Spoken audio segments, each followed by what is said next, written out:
liberals and centrists never, ever learn their lessons. They're so ideologically wedded to the centre ground or their brand of politics, they'll never learn.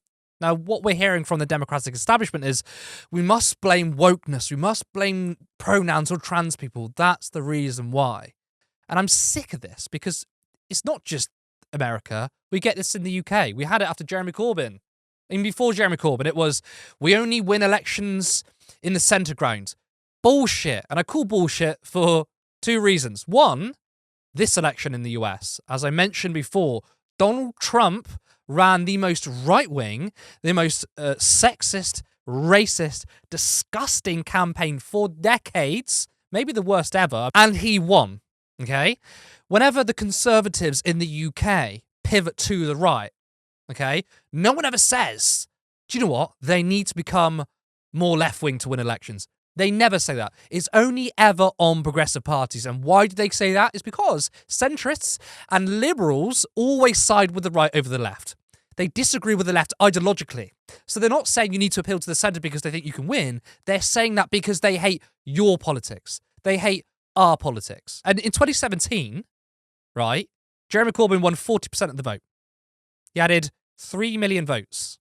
10% of the vote from Ed Miliband, who lost a terrible defeat with 30% of the vote, right? He increased seats, he increased vote share, he mobilised people. He didn't win, but it was a hung parliament, right? Even Corbyn's biggest critics, inside and outside the Labour Party, for maybe about a week, shut the fuck up.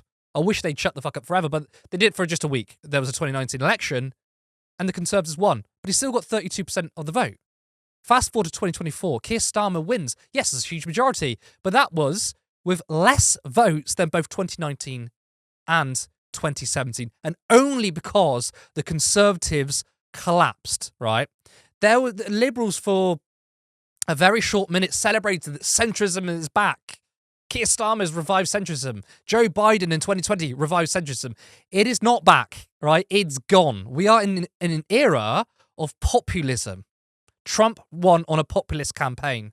Reform are rising in this country because of populism. If Keir Starmer continues the way he is governing, which he will, reform will make huge gains. I even think Nigel Farage could become Prime Minister in the future.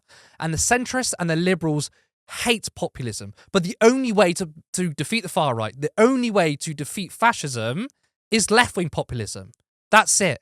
They do not understand this, and they're going to lose over and over again. And if the Democratic establishment have their own way, if they ignore people like Bernie Sanders, it's going to be J.D. Vance. It's going to be someone even worse than Trump. And it's going to be all on them. Support independent media. Support social justice that's there on social media. Thank you. Turn left.